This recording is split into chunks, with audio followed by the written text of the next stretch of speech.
It absolutely does not matter what Notre Dame or Miami does. Doesn't matter what TCU or North Carolina does.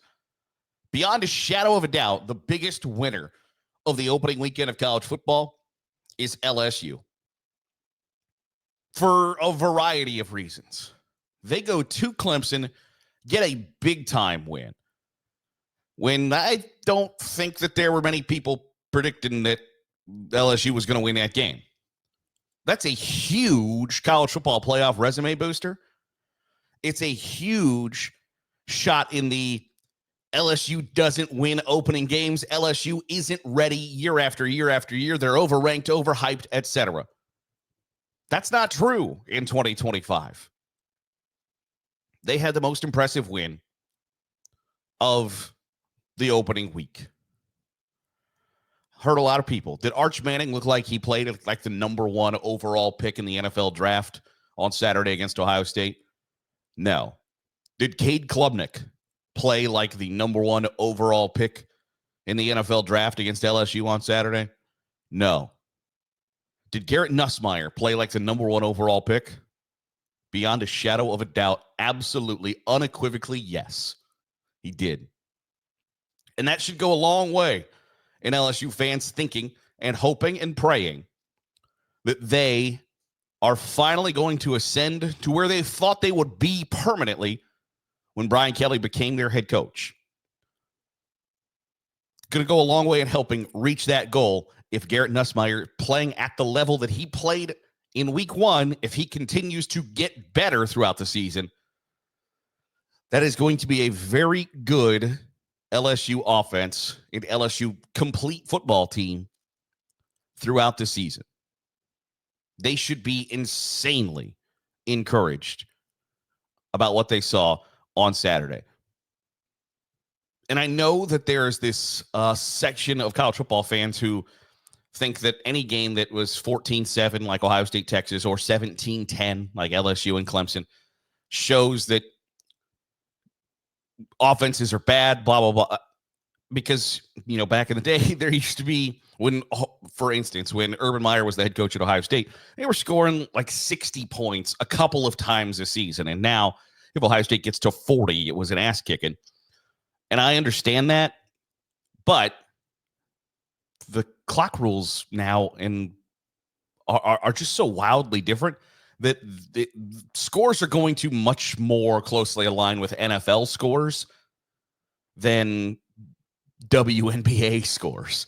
It's just not going to be an apples to apples comparison any longer. So the days of looking at the stats of the year Baker Mayfield won the Heisman compared to whichever quarterback's going to win the Heisman this year are going to be wildly different. And I think that it's important to point that out, that just because a game was 17-10 doesn't mean that offenses played poorly or defenses played spectacularly. It just is different. Different doesn't mean bad. Different is just different. But LSU played pretty well, all things considered, on the road, despite only scoring 17 points. Garrett Nussmeier played at a first overall pick level, and they beat a really, really, really good team in Clemson. And Clemson fans probably today are hanging their heads, wondering what in the hell do we got to do? Not much. LSU is going to be one of the best teams in the country, all things considered. You played them to a one-score game in primetime in week one.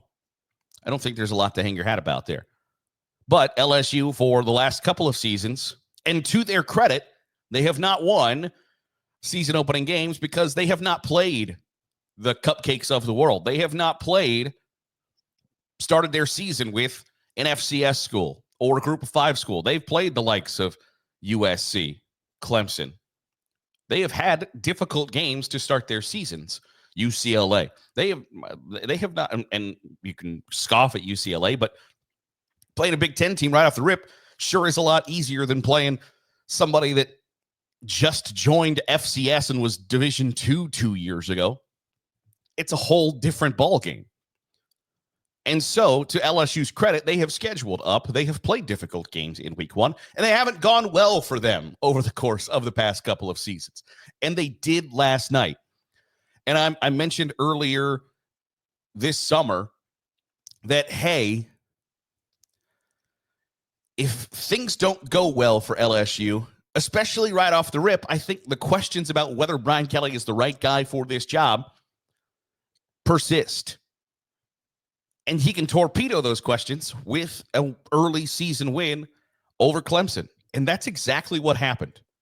They won and kind of planted their flag as, hey, nobody had a more impressive week one win than we did.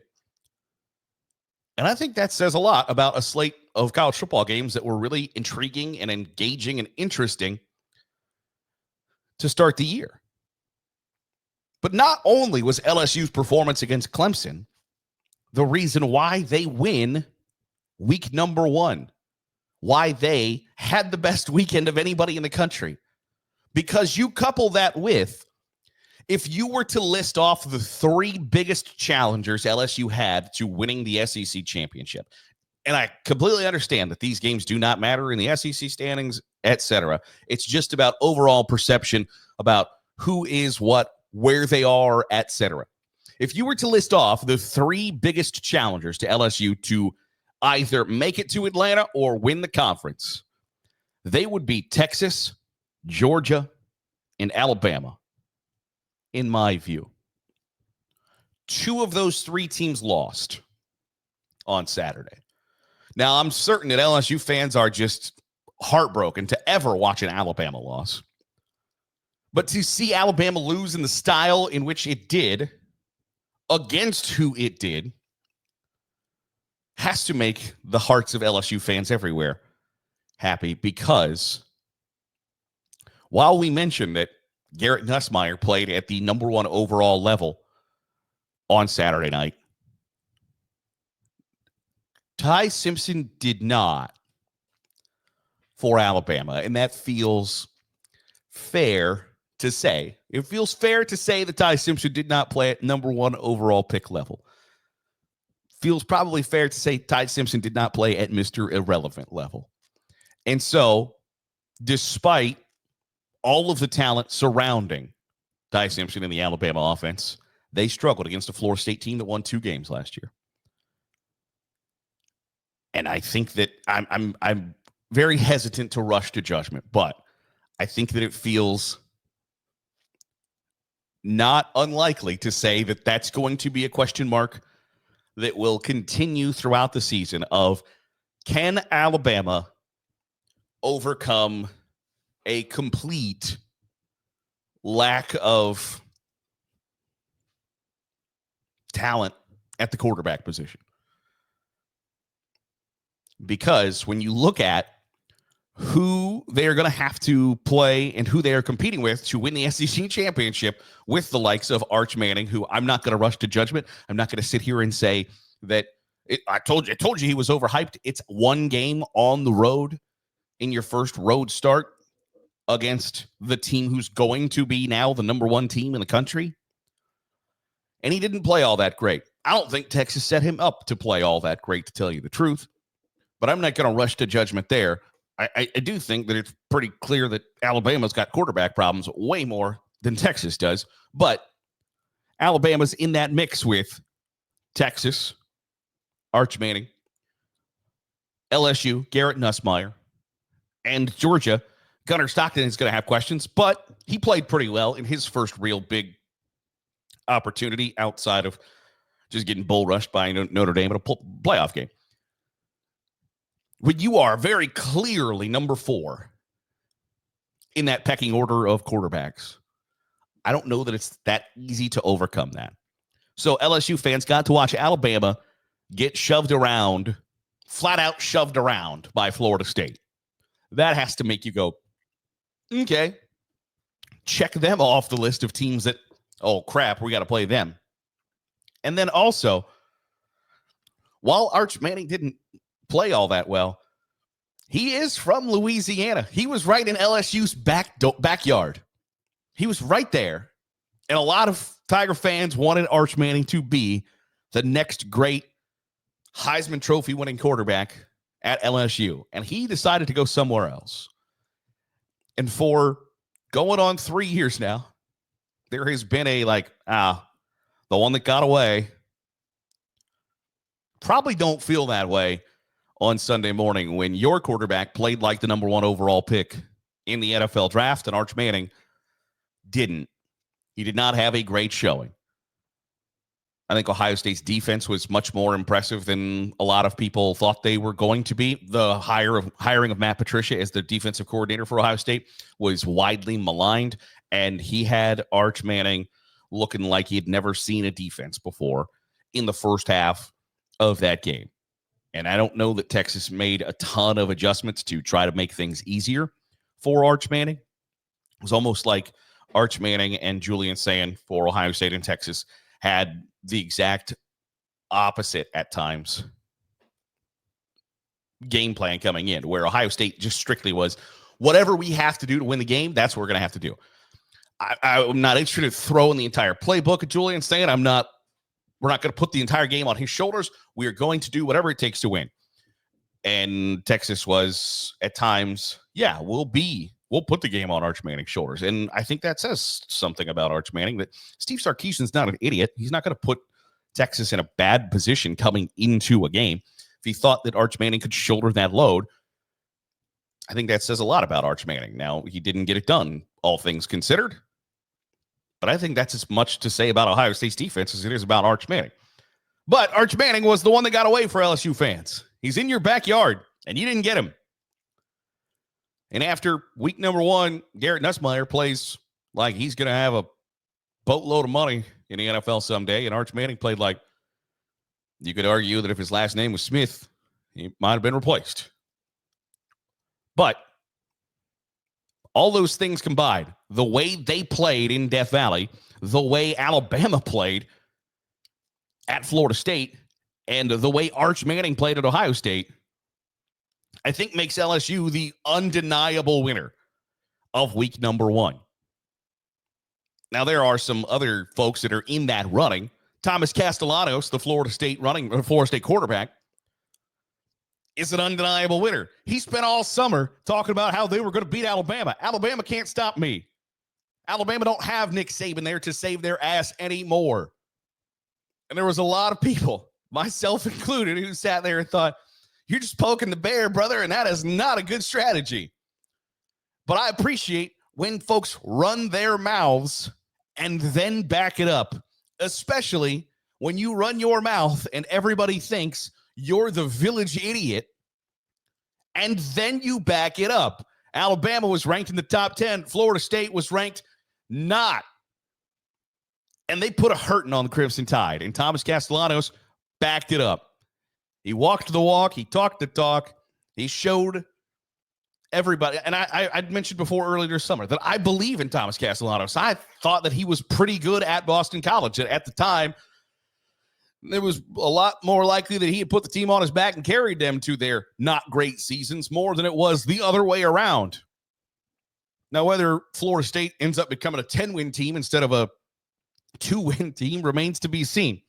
But I think that they should be really encouraged as well. But Thomas Castellanos ran his mouth, and he backed it up. So that, to me, makes him undeniably one of the biggest winners of the weekend. And also, mentioned it earlier, Matt Patricia was viewed as this bumbling moron. And I think it's difficult to argue that, his tenure as the Detroit Lions head coach did not go well. There were times where his tenure with the New England Patriots did not go well. And it was kind of an off-the-wall hire for Ryan Day when he needed a defensive coordinator when all the stuff with Jim Knowles went down. And for Ohio State's defense, which was really good last year and is 100% part of the reason that they got to hold the gold trophy at the end of the year, there were legitimate question marks, especially the defensive line with what Ohio State lost to the NFL draft about what that unit was going to look like this year. When you play one of the best teams in the country and you hold them to 7 points, and that 7 points comes with 4 minutes to go in the fourth quarter, and you make somebody that had been viewed as the Heisman Trophy frontrunner, and if he wanted to come out the number 1 overall pick in the NFL draft, made him look not only pedestrian, but below average and completely just befuddled.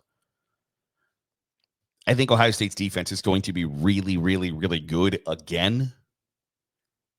And the idea that you are now bringing somebody with NFL experience to the college level, which means they're going to bring NFL coaching, NFL blitz packages, etc., where the quarterbacks aren't as polished, where they're not able to dissect things as quickly, read things as quickly, and react as quickly, I think is insanely encouraging for the Ohio State defense, the Ohio State fan base, Ryan Day, etc.